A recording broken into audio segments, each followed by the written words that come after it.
분들과 사랑의 인사하겠습니다. 사랑하고 축복합니다.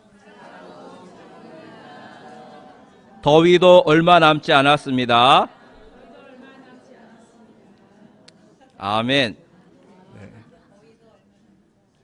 사랑의 고백하겠습니다. 아시죠?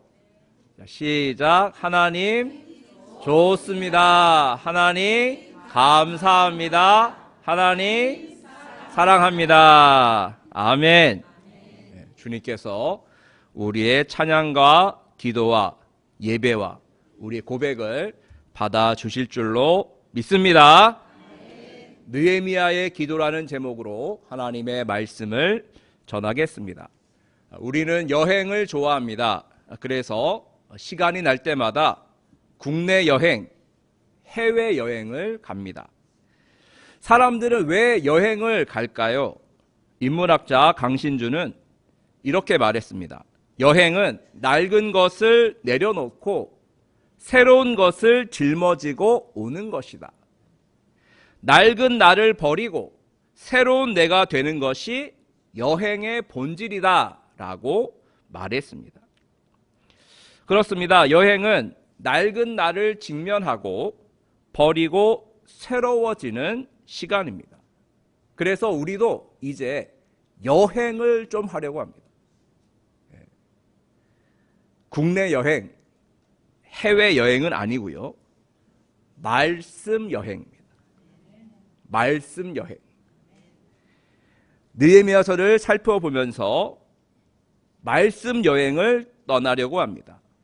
이 말씀 여행을 통하여서 낡은 나를 직면하고 버리고 새로워지는 그런 귀한 시간이 되기를 바랍니다. 그런즉 누구든지 그리스도 안에 있으면 새로운 피조물이라. 이전 것은 지나갔으니 보라 새 것이 되었도다라는 말씀처럼 그리스도 안에서 말씀 안에서 새로운 피조물로 새로운 존재로 거듭나는 우리 모두가 되기를 간절히 기원합니다. 이스라엘은 기원전 587년도 그때에 바벨론의 침공을 받아 망해버렸어요. 나라가 망했습니다. 나라가 망하자 이스라엘 백성들은 포로가 되어 바벨론이라는 나라로 끌려갔어요. 멀고 먼 나라에 끌려가서 약 70년 동안 타향살이를 하였습니다.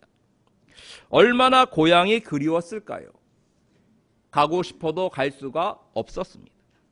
나라가 망했고 포로로 끌려왔기 때문에 가고 싶어도 갈 수가 없었던 것이죠. 그렇게 70년쯤 지났을 때 하나님께서 은혜를 베풀어 주셨어요. 바벨론을 정복한 바사왕 고레스가 칙령을 반포합니다.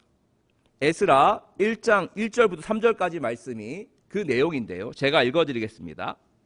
바사왕 고레스 원년에 여호와께서 예레미야의 입을 통하여 하신 말씀을 이루게 하시려고 바사왕 고레스의 마음을 감동시키심에 그가 온 나라에 공포도 하고 조소도 내려 이르되 바사왕 고레스는 말하노니 하늘의 하나님 여호와께서 세상 모든 나라를 내게 주셨고 나에게 명령하사 유다 예루살렘에 성전을 건축하라 하셨나니 이스라엘의 하나님은 참 신이시라.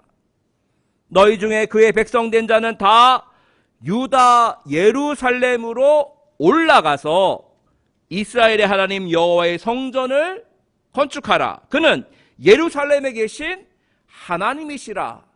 그렇게 칙령을 선포한 거예요. 하나님은 바사왕 고레스를 통해 이스라엘에게 해방이라는 선물을 주셨습니다. 그래서 바벨론의 포로로 살고 있던 이스라엘 백성들이 고향으로 돌아갈 수 있게 된 거예요. 귀환이 시작되었는데요. 한꺼번에 돌아간 것이 아니라 1차, 2차, 3차에 걸쳐서 돌아가게 되었습니다. 1차 귀환은 수룹바벨을 중심으로 이루어졌어요. 약 5만 명의 백성들과 함께 스룹바벨이 고향 땅으로 돌아가게 되었고 무너진 성전을 지으려고 애썼습니다. 그리고 2차 귀환은 학사 에스라를 중심으로 이루어지는데요. 약 2,000명의 이스라엘 백성들이 돌아갔죠. 이렇게 천천히 단계별로 귀환이 이루어진 거예요. 자, 그러면 오늘 본문의 주인공 느헤미야는 지금 어디에 있을까요? 바벨론일까요? 예루살렘일까요? 지금 오늘 본문에서 느헤미야는 어디 있을까요? 바벨론? 네, 바벨론이 맞습니다. 그는 아직 고향 이스라엘로 돌아가지 못하고 바벨론에 남아있던 백성들 중에 한 사람이었어요. 2차 귀환까지 이루어졌습니다만 느헤미야는 아직 돌아가지 않고 바벨론에 머물고 있었던 것이죠. 그리고 느헤미야는 일반적인 백성이 아니라 고위 공직자였습니다. 자, 1장 11절 끝에 보시면 느헤미야의 직업이 무엇이죠? 왕의 술관원이잖아요. 왕의 술관원. 술을 바치는 사람이 바로 술관원인데요. 그러면 이 술관원이 뭐 대단한 거냐라고 생각할 수 있겠습니다만 바벨론에서 술관원은 엄청난 힘과 권력을 가지고 있던 사람이었습니다. 술관원은 왕이 가장 믿고 신뢰하는 사람이에요. 왕에게 독주를 탄 술을 줄 수 있지 않겠습니까? 그때는 왕을 암살하려는 그런 일들이 많았거든요. 그래서 왕은 아무에게서나 받아서 술을 마시지 않고 반드시 술관원이 준 술만 받아 먹었습니다. 다시 말하면 술관원은 왕의 전적인 신뢰와 믿음을 받는 신하였고요. 그리고 왕의 신뢰를 받음으로 말미암아 그만큼 영향력이 있고 힘이 있고 마음만 먹으면 모든 부귀영화를 누릴 수 있는 그런 사람이었던 것이죠. 바로 술관원 느헤미야였습니다. 보통 사람들은 자기의 지위가 높고 물질이 풍부하고 넉넉하고 힘이 있으면 그 자리를 지키고 싶어 합니다. 그렇지 않습니까? 자기가 가지고 있는 그 자리 떠나는 것을 매우 두려워해요. 어떻게든 자기가 누리고 있는 권리와 혜택을 지키려고 애씁니다. 떠나려고 하지 않고 이동하려고 하지 않죠. 하지만 느헤미야는 다른 사람들과 달랐습니다. 자기의 자리에 연연하지도 않았고 또 술관원의 자리에 그 자리에 갖고 있는 힘과 권력과 권리와 혜택과 부귀영화도 중요한 것이 아니었어요. 느헤미야에게 중요한 것은 그런 것이 아니라 바로 자기의 민족 이스라엘이 중요했어요. 자, 오늘 1절 2절 말씀 같이 또 하겠습니다. 시작. 하가랴의 아들 느헤미야의 말이라. 아닥사스다 왕 제20년 기슬르 월에 내가 수산궁에 있는데 내 형제들 가운데 하나인 하나니가 두어 사람과 함께 유다에서 내게 이르렀기로 내가 그 사로잡힘을 면하고 남아있는 유다와 예루살렘 사람들의 형편을 물은즉. 아멘. 느헤미야의 형제들 중에 하난이라는 사람이 있었습니다. 그 형제가 2차 귀환 때 예루살렘에 돌아간 거예요. 돌아갔다가 다시 바벨론으로 온 거죠. 오래간만에 형제 하나님을 만나서 기뻤고 느헤미야는 유다와 예루살렘의 상황을 형편을 물어봤습니다. 그래, 유다는 어떤가? 지금 예루살렘은 어떤 상황인가 물어본 거예요. 물어보았더니 하나니가 이렇게 대답하죠. 3절 보시면 그들이 내게 이르되 사로잡힘을 면하고 남아있는 자들이 그 지방 거기에서 큰 환난을 당하고 능욕을 받으며 예루살렘 성은 허물어지고 성문들은 불탔다. 그렇게 말하는 거예요.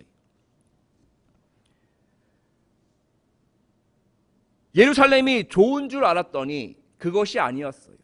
성전도 이제 막 짓고 있고, 성은 허물어져 있고, 성문은 불타 있고, 외적으로도 매우 어려운 상황이었습니다. 근데 더 심각한 것은요, 내적인 문제였는데, 김유한 목사님이 쓴 바이블 에센스라는 책을 보면 그때 당시에 이렇게 말해주고 있습니다. 포로기한 공동체는 이랬다고 얘기하고 있는데, 깊은 영적, 정치적, 심리적 좌절에 빠져 있었다. 제사장들은 게을렀고 약하며 병들고 흠이 있는 짐승을 제물로 바쳤다.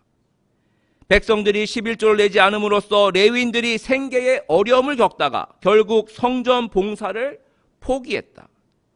또한 이혼이 성행했고 이방인들과의 결혼이 유행했다. 부자들이 가난한 자들에게 돈을 빌려주고 고리의 이자를 받거나 임금을 체불하는 등 학대함으로써 사회적 양극화가 심해졌다. 그때 당시에 이스라엘, 예루살렘이 이런 상황이었다고 말해줬다.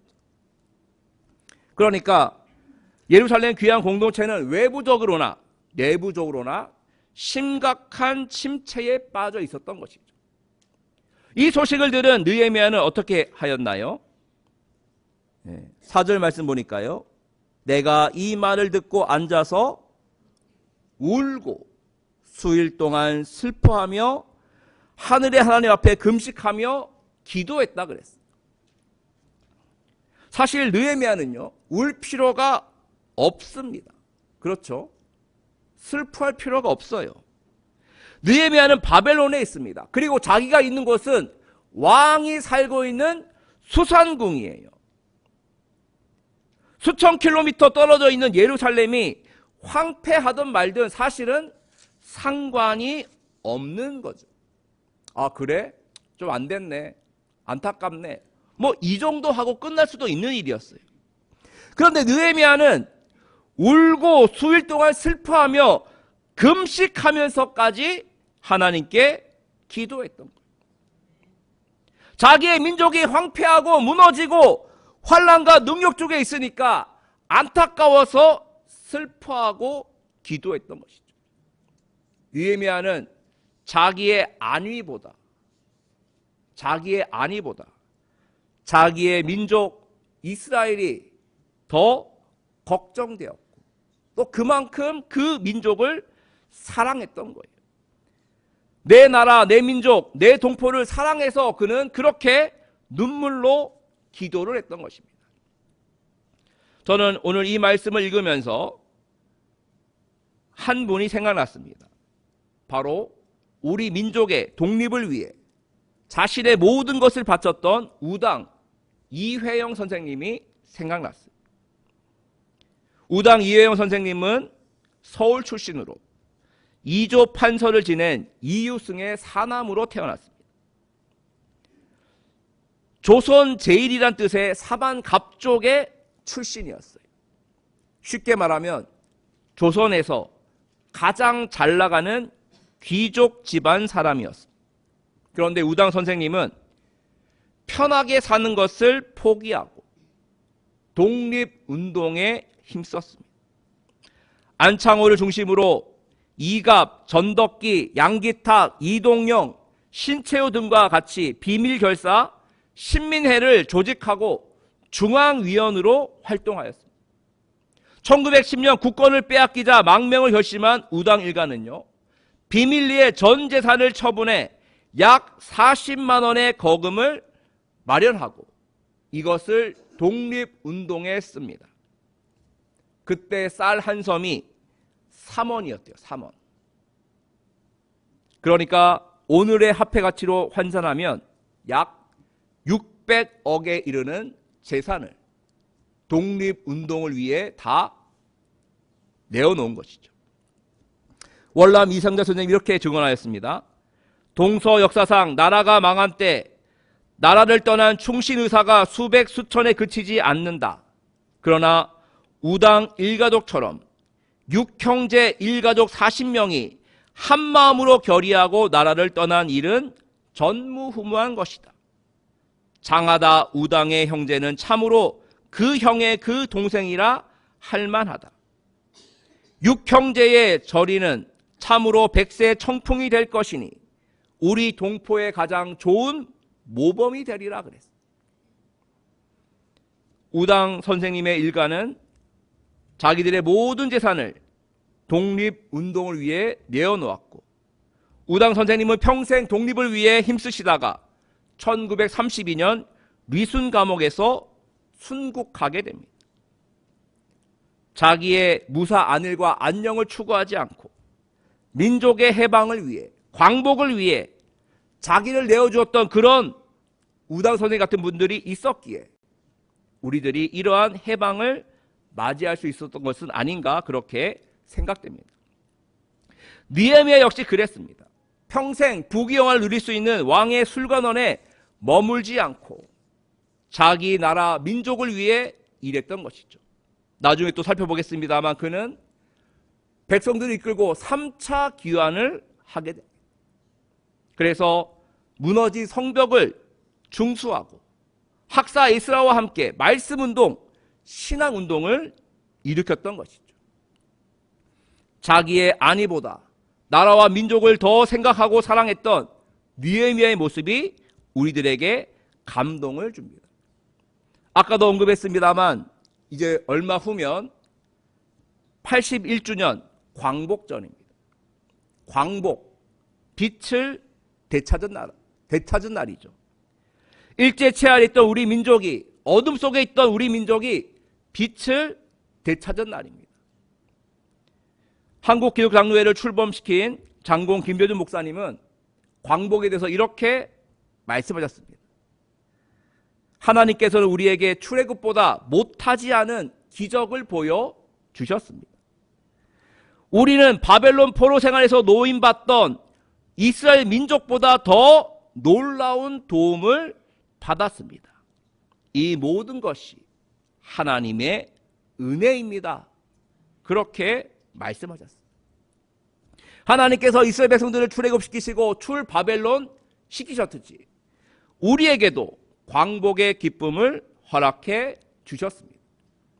하나님의 은혜이며 수많은 그때 당시에 애국 지사들이 힘쓰고 애써서 수고해서 또 많은 기독교인들이 기도함을 말미암아 이루어진 하나님의 은혜이고 선물인 줄로 믿습니다. 광복의 기쁨을 가지고 우리들이 나아가야 할 방향은 무엇일까요? 오늘 본문을 통해서 알아보도록 하겠습니다. 첫 번째, 느헤미야처럼 회개 기도하라는 것입니다. 자, 오늘 6절 7절 말씀 같이 보시면 같이 읽겠습니다. 시작. 이제 종이 주의 종들인 이스라엘 야손을 위하여 주야로 기도하며 우리 이스라엘 야손이 주께 범죄한 죄들을 자복하오니 주는 귀를 기울이시며 눈을 여시사 종의 기도를 들으시옵소서. 나와 내 아버지의 집이 범죄하여 주를 향하여 크게 악을 행하여 주께서 주의 종 모세에게 명령하신 계명과 율례와 규례를 지키지 아니하였나이다. 아멘. 느헤미야는 진심으로 회개했습니다. 우리 민족이 망했던 것, 바벨론 포로로 끌려갔던 것, 결국 나와 내 아버지의 집이 범죄하였기 때문입니다. 하나님의 말씀에 불순종하며 죄의 길로 걸어갔기에 이렇게 큰 어려움을 겪은 것입니다. 라고 하면서 그렇게 하나님께 자기의 죄를 고백했던 것이죠. 여기서 잘 보시면요, 느헤미야는 그 모든 것을 조상 탓으로 넘기지 않습니다. 나는 괜찮은데 우리의 조상들이 죄를 지어서 우리 조상들이 잘못해서 범죄해서 불순종해서 그렇게 된 겁니다 라고 한 것이 아니라 나와 내 아버지의 집이 범죄했다라고 하였어요. 우리 보통 어려움을 겪게 되면 어떻게 얘기합니까? 너 탓이다. 네 잘못이다. 네가 잘못했지 않냐. 항상 이렇게 말합니다. 아담이 선악과를 따먹은 뒤 모든 책임을 하나님이 나에게 주신 저 여자가 줘서 먹은 거 아닙니까? 하나님 탓이요, 하와 탓이라고 하지 않았습니까? 하와도 뱀에게 그 책임을 돌렸듯이 사실 우리들은 모든 책임을 나에게 돌리지 않고 상대방에게 돌리기가 쉽습니다. 예수님이 말씀하셨죠. 형제 눈 속에 있는 티는 보고 왜 내 눈 속에 있는 들보는 깨닫지 못하느냐 그러죠. 결국 우리들은요, 영적 침체를 바라보며 우리의 죄를 통해 자복하며 믿음으로 나아가야 될 것입니다.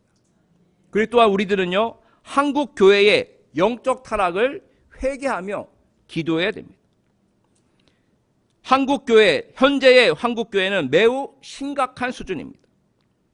여러 가지 문제들, 세습 문제, 재정 횡령, 성 문제 등 세상의 조롱을 받으며 내리막길로 걷고 있는 것이 지금의 한국의 기독교회. 세상의 빛과 소금이 되어야 할 교회가 오히려 그 반대의 모습을 보이며 교회가 세상을 걱정하는 것이 아니라 세상이 오히려 교회를 걱정하고 있는 그런 상황입니다. 우리 교회는 안 그러니까 괜찮다가 아니라 이 모든 것은 우리 모두의 문제이고 한국 교회의 미래가 달려있는 문제인 것이죠. 그래서 우리들은 한국 교회의 영적인 침체와 타락에 대해서 함께 회개해야 되고 함께 자기 반성을 해야 되고 함께 잃어버린 신뢰를 다시 회복해야 할 줄로 믿습니다. 그럼 우리 모두가 되기를 간절히 기원합니다. 오늘 본문 주는 두 번째 메시지는요, 나의 자신보다 먼저 공동체와 민족을 위해 기도하라는 것입니다. 느헤미야도 자기 자신보다 먼저 나라와 민족을 위해 기도했습니다.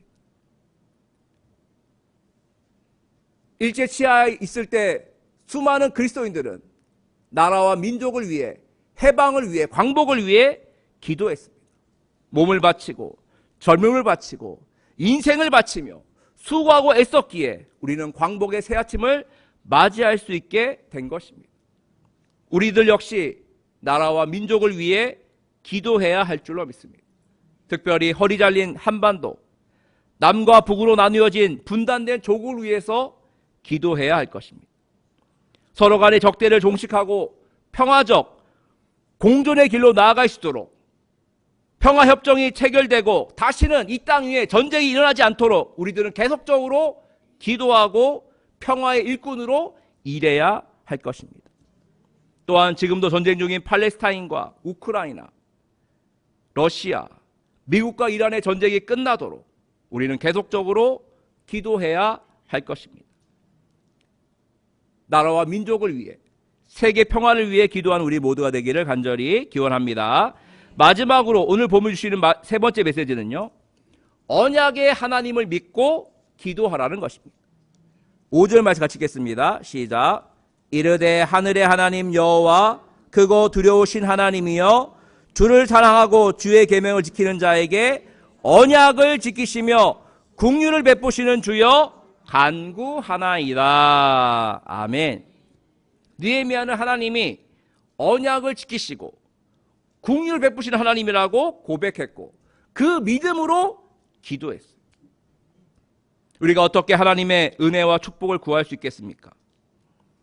하나님이 언약의 하나님이시기 때문에 말씀을 붙들고 기도하면 우리를 긍휼히 여기시고 사랑하시고 그래서 치유하시고 회복시키시고 부흥으로 이끄시는 분이 바로 우리의 하나님이시기 때문에 그러므로 우리들은 말씀으로 자기 자신을 비추어 보고 우리가 얼마나 하나님께로부터 멀리 떨어져 있는지를 깨닫고 말씀을 붙잡고 하나님께 기도하며 나아가야 될 것입니다. 그러면 그 기도를 들으시고 언약을 지키신 하나님께서 응답해 주셔서 우리의 가정과 우리의 교회와 이 나라와 민족이 치유되고 회복되고 부흥의 역사를 일으키게 될 줄로 믿습니다. 말씀을 맺겠습니다. 오늘 우리는 느헤미야의 기도에 대해서 알아보았습니다. 느헤미야의 기도는 회개의 기도였고요. 자기 자신보다 공동체와 민족을 위한 기도였고 하나님의 약속을 붙들고 간구하는 기도였습니다. 그 기도가 우리의 기도가 되었으면 좋겠습니다. 그렇게 기도하여 우리의 가정과 교회와 나라와 민족을 치유하고 회복하며 또한 이 나라 민족의 평화와 통일을 앞당기는 우리 모두가 되기를 주님의 이름 간절히 축원드립니다. 오늘 말씀을 마음에 새기시고 우리 이 땅의 황무 부서서 찬양하도록 하겠습니다. 찬양하고 합심하여 기도하겠습니다.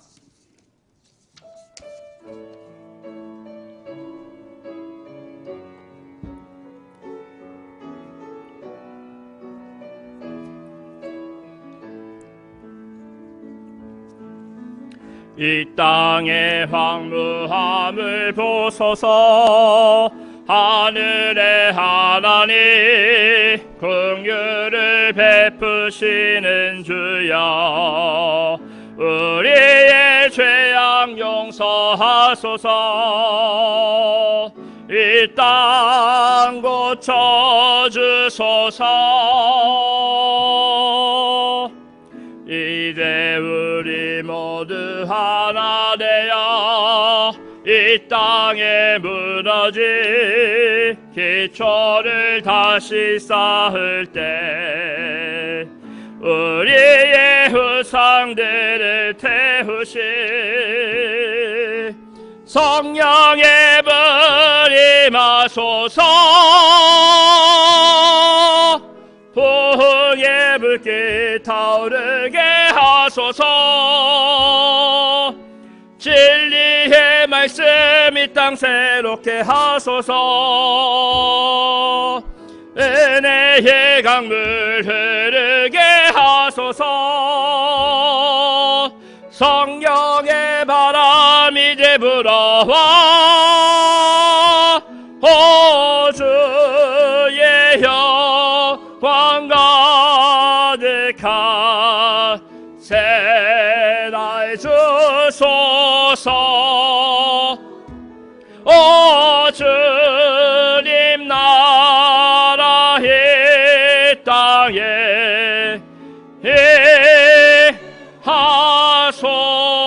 하소서. 이제 우리 함께 말씀을 마음에 새겨 기도하겠습니다. 하나님, 우리 가정을 회복시켜 주옵소서. 우리 교회를 회복시켜 주옵소서. 이 나라와 민족을 굽어 살펴주시며 특별히 분단된 우리 민족 위에 평화와 통일을 허락해달라고 이시 함께 기도하겠습니다. 주여 외치시고 기도하겠습니다. 주여. 하나님 아버지, 이 시간 우리 하나님 느헤미야의 기도를 배우고 느헤미야처럼 기도하게 하여 주옵소서. 먼저 회개의 기도를 하게 하여 주옵소서. 자기 자신의 죄를 통해 자백하며 아버지 앞에 나아가 아버지여 기도로 나아가는 우리가 되게 하여 주옵소서. 아버지 하나님, 내 자신의 안위보다 나라와 민족을 위한 기도를 했던 느헤미야처럼 우리들도 우리의 가정을 위해, 우리의 교회를 위해, 이 나라와 민족을 위해, 분단된 나라와 민족의 평화와 통일을 위해 아버지여 기도하는 아버지여 기도의 용사 평화의 일꾼으로 하나님 삼아주시옵기를 간절히 원합니다. 아버지 하나님, 하나님의 은혜로 아버지여 이 땅 위에 다시는 전쟁이 일어나지 않게 하여 주옵소서. 평화협정이 체결되게 해주시고 남과 북이 서로의 체제를 아버지여 정말 인정하면서 대화하면서 하나님께도 기뻐하시는 아버지여 그런 공존의 길로 나아가시도록 하나님 돌봐주셨기를 원합니다. 하나님, 주님으로 아버지여 주님께서 도우시면 아버지 이 나라 위에 평화와 통일이 이루어지게 될 줄 믿사오니 주님 평화의 그날, 통일의 그날이 어서 속히 올 수 있도록 인도하여 주옵소서. 우리의 나라 민족 하나님의 도우신 가운데서 아버지여 회복의 역사가 있게 해주시고 하나님께서 인도하신 말미암아 평화와 정의와 사랑이 넘치는 아버지 귀한 하나님의 나라로, 하나님께서 귀하게 쓰는 귀한 나라로 하나님 인도하시고 아버지여 붙잡아 주셨기를 원하오니 주여 인도하여 주옵소서. 주님 함께 하시기를 원하니 주여 붙잡아 주옵소서. 주님 함께하여 주옵소서. 예수님의 이름으로 기도합니다. 아멘. 찬송가 580장 부르시면서 봉헌하겠습니다.